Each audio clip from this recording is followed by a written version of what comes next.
Hello students, how are you? I hope आप सब बहुत अच्छे होंगे। जैसा कि हम लोगों ने आपको बताया था कि स्टडी कैंपस की टीम आपके लिए ऑनलाइन क्लासेस लगातार लेके आ रही है, तो इसी क्रम में मैं अकाउंटेंसी का आज पार्टनरशिप टॉपिक लेके आया हूँ, जिससे कि हम कुछ फीचर सीखेंगे। ठीक है, तो देखिए हम चालू करते हैं आज कौन सा टॉपिक, पार्टनरशिप। ठीक है, पार्टनरशिप को आप हिंदी में क्या कहते हैं? साझेदारी कहते हैं। क्या कहते हैं? साझेदारी। ठीक है, अच्छा। तो अभी तक आपने 11th में देखिए क्या पढ़ा होगा, सोल प्रोप्राइटर का पढ़ा होगा। उसके सोल प्रोप्राइटर की सारी अकाउंटिंग पढ़ी होगी कि ऐसे सोल प्रोप्राइटर की क्या की जाती है, अकाउंटिंग की जाती है। जिसके क्रम में आपने पढ़ा था पहले जर्नल एंट्री करना, है ना। फिर आपने पढ़ा था लेजर बनाना, उसके बाद आपने पढ़ा था ट्रायल बैलेंस बनाना, और फिर पढ़ा था आपने क्या, फाइनल अकाउंट बनाना। ये सब आपने सीखा था। अच्छा, अब जैसे जैसे देखो टाइम पीरियड बढ़ा, भाई अकेला आदमी क्या है, सारा रिस्क खुद तो ले नहीं सकता, है ना। उसको अगर और कैपिटल की जरूरत होगी, या अकेला आदमी ही सारी क्वालिटीज उसके अंदर नहीं रहती हैं, ठीक है, तो उसको किसी न किसी पार्टनर की जरूरत पड़ती है बिजनेस को और बड़ा करने के लिए। तो इसी क्रम में किसका अस्तित्व, किस चीज का अस्तित्व आया होगा? पार्टनरशिप का अस्तित्व आया होगा। ठीक है, तो 12th में हम लोग पढ़ेंगे बेसिकली पार्टनरशिप अकाउंट, और एक टॉपिक आप पढ़ेंगे कौन सा, कंपनी अकाउंट्स। कौन सा पढ़ेंगे आप? Company accounts. तो इन्हीं दोनों के बारे में हमको पढ़ना है। एक और एडिशनल आपके में है NPO, not for profit organisation. तो 12th में बेसिकली हमको पार्टनरशिप अकाउंट पढ़ना है। पार्टनरशिप अकाउंट में हमें पूरा पढ़ना है, फिर कंपनी अकाउंट पढ़ना है, फिर एनपीओ पढ़ना है। एनपीओ कई बार सिलेबस में रहता है, कई बार सिलेबस में नहीं रहता है। ठीक है, तो देखिए आज हम फोकस करेंगे पार्टनरशिप पे। तो पार्टनरशिप में बेसिकली हमें पार्टनरशिप में क्या पढ़ना है? पहले हमें पढ़ना है पार्टनरशिप का क्या, फंडामेंटल। उसके बाद हमें पढ़ना है change in profit sharing ratio, change in PSR, PSR मतलब प्रॉफिट शेयरिंग रेशियो। उसके बाद हमें पढ़ना है calculation of goodwill.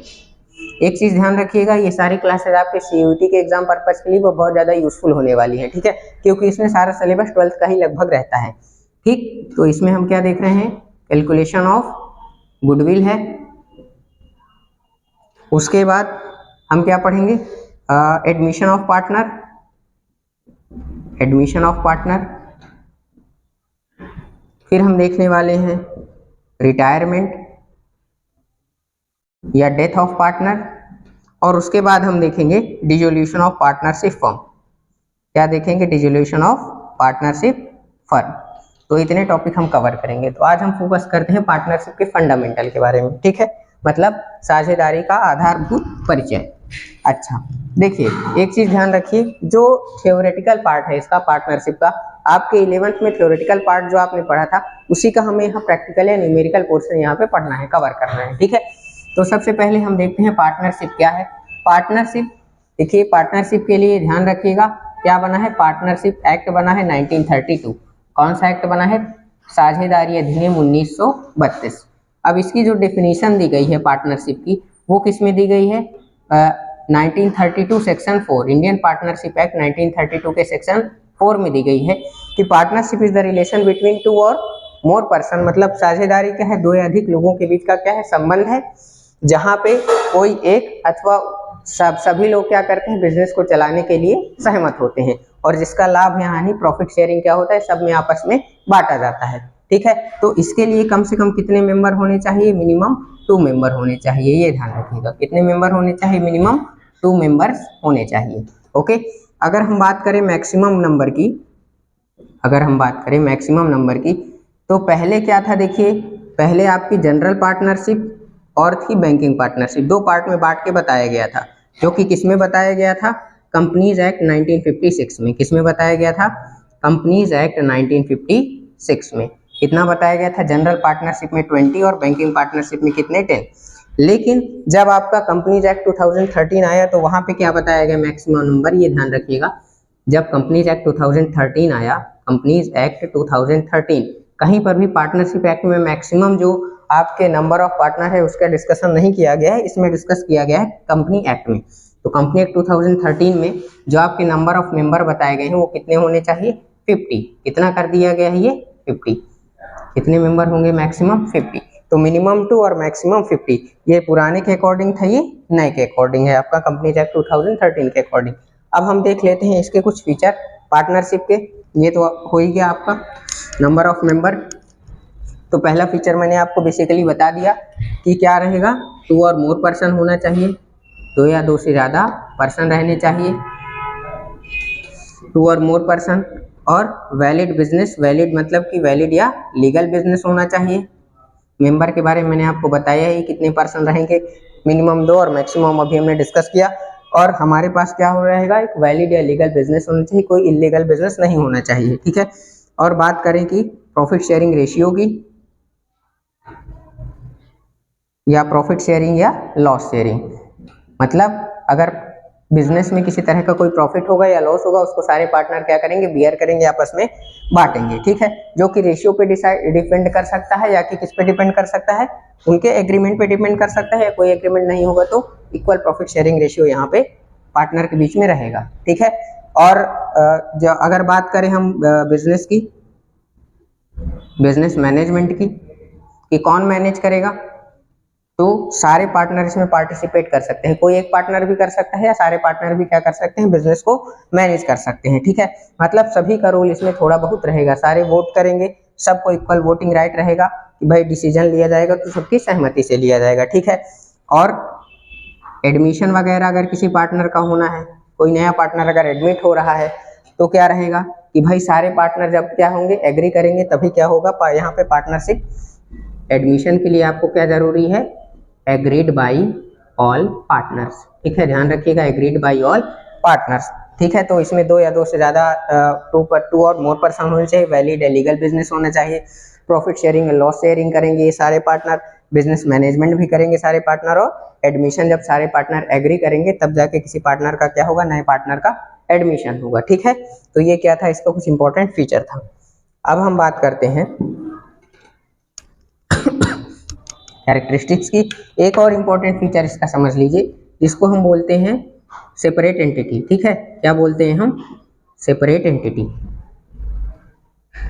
Separate entity देखिए 2 तरह से है बेसिकली, अगर हम बात करें अकाउंटिंग पॉइंट ऑफ व्यू से और लीगल पॉइंट ऑफ व्यू से, ठीक है। क्या है अकाउंटिंग पॉइंट ऑफ व्यू, दूसरा क्या है आपका लीगल पॉइंट ऑफ व्यू। तो अकाउंटिंग पॉइंट ऑफ व्यू और लीगल पॉइंट ऑफ व्यू की जब हम बात करते हैं, तो पहला है आपका अकाउंटिंग पॉइंट ऑफ व्यू। देखिए अकाउंटिंग पॉइंट ऑफ व्यू की बात करें तो चाहे आपका सोल प्रोप्राइटर हो, चाहे कंपनी हो, चाहे पार्टनरशिप फर्म हो, चाहे एनपीओ हो, सभी के लिए क्या लगेगा, सेपरेट एंटिटी का कॉन्सेप्ट लागू होगा। इसका मतलब ये है कि जो पार्टनर की पर्सनल जो रहेगी एंट्रीज, या आप कह सकते हैं कि जो उनके पर्सनल ट्रांजेक्शन रहेंगे और फर्म के जो ट्रांजेक्शन रहेंगे वो क्या रहेंगे, अलग अलग रिकॉर्ड किए जाएंगे, मेंटेन सेपरेटली, मेंटेन सेपरेटली, सबका जो रिकॉर्ड रहेगा वो कैसा रहेगा, अलग अलग मेंटेन किया जाएगा। और बात करें लीगल पॉइंट ऑफ व्यू से, तो लीगल पॉइंट ऑफ व्यू से क्या होता है, अलग नहीं होता, मतलब फर्म पार्टनर से पूरी तरह से जुड़ी हुई है। अगर पार्टनर डिसाइड कर लेते हैं या पार्टनर के जाने से भी पार्टनरशिप फर्म क्या हो सकती है, बंद हो सकती है, ठीक है। तो लीगल पॉइंट ऑफ व्यू से क्या होते हैं, सेपरेट नहीं होते हैं, ये केवल अकाउंटिंग पॉइंट ऑफ व्यू से सेपरेट होते हैं, ताकि फेयर रिजल्ट हमें देखने को आसानी से मिल पाए, ठीक है। तो ये था आपका पार्टनरशिप का नेचर, और एक इंपॉर्टेंट फीचर जो आपको यहाँ क्या करना है, ध्यान में रखना है, ठीक है, अकाउंटिंग पॉइंट ऑफ व्यू और लीगल पॉइंट ऑफ व्यू के केस में, ठीक है। अब हम चर्चा कर लेते हैं थोड़ी सी पार्टनरशिप डीड की या पार्टनरशिप एग्रीमेंट की। तो हमारे पास भाई पार्टनरशिप का जन्म आपको पता है किससे होता है, एग्रीमेंट से होता है। अब ये एग्रीमेंट रिटन भी हो सकता है और ओरल भी हो सकता है, ठीक है, ध्यान रखिएगा, ये रिटन भी हो सकता है और ओरल भी हो सकता है।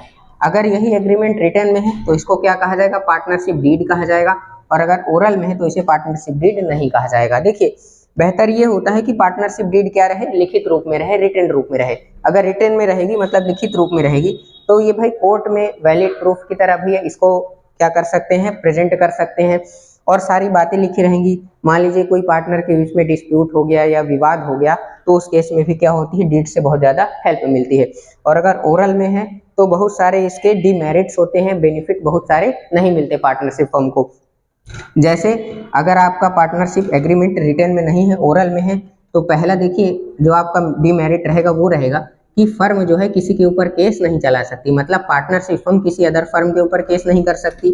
दूसरा, फर्म जो है किसी पार्टनर के ऊपर केस नहीं कर सकती, मतलब फर्म के किसी पार्टनर के ऊपर केस नहीं कर सकती। तीसरा, पार्टनर जो है ना फर्म के ऊपर केस कर सकता है, और ना ही पार्टनर किसी अदर पार्टनर के ऊपर केस कर सकता है, ठीक है, ना ही पार्टनर किसी अदर पार्टनर के ऊपर फर्म के केस कर सकता है। तो ये सारे डिमेरिट्स रहते हैं, तो इसलिए ज़्यादातर केस में पार्टनरशिप डीड क्या होती है, रिटर्न ज़्यादा बेहतर मानी जाती है, ठीक है। तो ये था आपका क्या, पार्टनरशिप एग्रीमेंट या पार्टनरशिप डीड। अब पार्टनरशिप डीड में हम लोग देख लेते हैं कुछ इंपॉर्टेंट बातें क्या क्या लिखी रहती हैं, उसको देख लेते हैं, ठीक है। तो पार्टनरशिप डीड में देखिए, आपको पता है रिटेन एग्रीमेंट ही क्या कहलाता है, पार्टनरशिप डीड कहलाता है। पार्टनरशिप डीड में सबसे पहले लिखा रहेगा, नेम लिखा रहेगा, फर्म का नाम रहेगा, फर्म का प्लेस रहेगा, नेम रहेगा, प्लेस रहेगा, नेम या प्लेस ऑफ फर्म। दूसरा क्या रहेगा इंपॉर्टेंट चीज, नेम ही रहेगा या नेम या एड्रेस ऑफ पार्टनर्स, नाम रहेगा और एड्रेस रहेगा पार्टनर्स का, है ना। फिर रेमुनरेशन के रिगार्डिंग चीजें दी रहेंगी, कौन कौन सी चीजें भाई, रेमुनरेशन मतलब कब सैलरी देनी है, कब बोनस देना है, कब कमीशन देना है, ये सारी चीजें बताई रहेंगी। इंटरेस्ट ऑन कैपिटल क्या रहेगा ये देखना पड़ेगा आपको, है ना, मतलब उसमें ये रहेगा कि भाई कितना रेट से इंटरेस्ट दिया जाएगा, क्या चीजें चार्ज की जाएंगी। और इंटरेस्ट ऑन ड्राइंग के रिगार्डिंग क्या उसमें प्रोविजंस दिए हुए हैं, ठीक है, ये सारी बातें उसके अंदर लिखी रहेंगी। और उसके बाद मान लीजिए एडमिशन के रिगार्डिंग, किसी पार्टनर का अगर एडमिशन हो रहा है तो उसके लिए क्या क्या शर्तें होंगी, है ना। और पार्टनर एडमिशन हो गया, राइट्स वगैरह भी बताए रहेंगे पार्टनर्स के उसमें सारे कुछ, है ना, क्या क्या पार्टनर को राइट वगैरह है, क्या क्या ड्यूटीज हैं, क्या क्या लाइबिलिटीज हैं, ये सारी चीजें उसमें क्या की रहेंगी, दी रहेंगी। और लोन के केस में क्या इंटरेस्ट का रेट होगा, क्या चार्ज किया जाएगा, ये सब क्या रहेगा, मेंशन रहेगा। हालांकि इंटरेस्ट ऑन लोन के संबंध में ऐसा है कि अगर किसी पार्टनर ने फर्म को लोन दिया है तो फर्म का ये दायित्व बनता है, लाइबिलिटी बनती है 6% पर एनम की दर से क्या करे, इसको इंटरेस्ट का पेमेंट करे, कितना, 6% पर एनम, चाहे एग्रीमेंट हो चाहे ना हो, इतने रेट से उनको क्या करना पड़ेगा, फर्म किसी पार्टनर को इंटरेस्ट का पेमेंट करेगी, ठीक है। तो और बहुत सारी चीजें इसमें मेंशन रहेंगी, ठीक है। तो मतलब जितना पार्टनरशिप फर्म कैसे चलेगी, कैसे काम करेगी, कौन कौन सी बातें होंगी, ये सारी चीजें किसमें मेंशन रहती हैं, पार्टनरशिप डीड में मेंशन रहती हैं, ठीक है। अब बात करते हैं कि जब पार्टनरशिप डीड नहीं होती तब क्या क्या रूल अप्लीकेबल होते हैं, ये ध्यान रखिएगा, ठीक है। पार्टनरशिप डीड के केस में जब हम देखते हैं rule applicable in the absence of partnership deed, अगर हम बात करें rule applicable in the absence of partnership deed, अगर हमारी पार्टनरशिप डीड नहीं है तो क्या क्या रूल अप्लीकेबल होंगे, ठीक है। Rule applicable in the absence of deed, पहला आपको इंपॉर्टेंट ध्यान में रखना है, प्रॉफिट शेयरिंग रेशियो या लॉस शेयरिंग कैसा होगा, ठीक है, प्रॉफिट शेयरिंग या लॉस शेयरिंग कैसा होगा, ध्यान रखिएगा इक्वल होगा, ठीक है। कोई डीड अगर नहीं दी है, नहीं बताया कितने रेशियो में है, क्वेश्चन में भी आप नॉर्मली यही करिएगा कि अगर आपको नहीं बताया है कि भाई इस रेशियो में बांटना है तो आप कैसे बांटेंगे, इक्वल रेशियो में बांटेंगे, ठीक है। उसके बाद हम बात करते हैं रेमुनरेशन की। रेमुनरेशन मतलब होता है सैलरी, बोनस या कमीशन। अगर डीड में मेंशन नहीं है, क्योंकि डीड तो बनी नहीं है भाई, एब्सेंस ऑफ डीड ही पढ़ रहे हैं, ठीक है, तो रेमुनरेशन क्या है, नो रेमुनरेशन, कोई रेमुनरेशन नहीं दिया जाएगा। फिर है आपका इंटरेस्ट ऑन कैपिटल की, अगर हम बात कर लेते हैं, कोई कैपिटल पे इंटरेस्ट नहीं दिया जाएगा। और हम बात कर लेते हैं इंटरेस्ट ऑन ड्राइंग की, हम बात करते हैं इंटरेस्ट ऑन ड्राइंग्स की, तो यहाँ पे कोई इंटरेस्ट, ड्राइंग पे कोई इंटरेस्ट नहीं लिया जाएगा, ठीक है। एक इंपॉर्टेंट चीज आपको जो मैंने पहले ही बता थी, यहाँ भी ध्यान रखिएगा, इंटरेस्ट ऑन लोन के केस में क्या रहेगा, 6% पर एनम, कब, जब कोई पार्टनर क्या करेगा, फर्म को लोन देगा, ठीक है, उस केस में क्या रहेगा, ये ध्यान रखिएगा, रेट क्या रहेगा, 6% पर एनम की दर से उसको इंटरेस्ट क्या करना पड़ेगा, चार्ज करना पड़ेगा, ठीक है। तो रूल अप्लीकेबल जब डीड नहीं रहेगी तो ये सारे रूल क्या होंगे, अप्लीकेबल होंगे, जो आपको क्वेश्चन लगाते समय ध्यान में रखने हैं, ठीक है। प्रॉफिट शेयरिंग क्या रहेगा, इक्वल रहेगा, रेमुनरेशन नहीं दिया जाएगा, ना ही इंटरेस्ट ऑन कैपिटल दिया जाएगा, ना ही ड्राइंग पर इंटरेस्ट लिया जाएगा। और बात करें इंटरेस्ट ऑन लोन की तो उसका रेट क्या रहेगा, 6% पर एनम रहेगा, ठीक है। तो ये चीजें आपको ध्यान में रखनी है, ठीक। तो आई होप आपको ये वीडियो पसंद आया होगा। अगली क्लास में हम सीखेंगे इंटरेस्ट ऑन कैपिटल निकालना और इंटरेस्ट ऑन ड्राइंग निकालना। तब तक के लिए पढ़ते रहिए, गुड लक।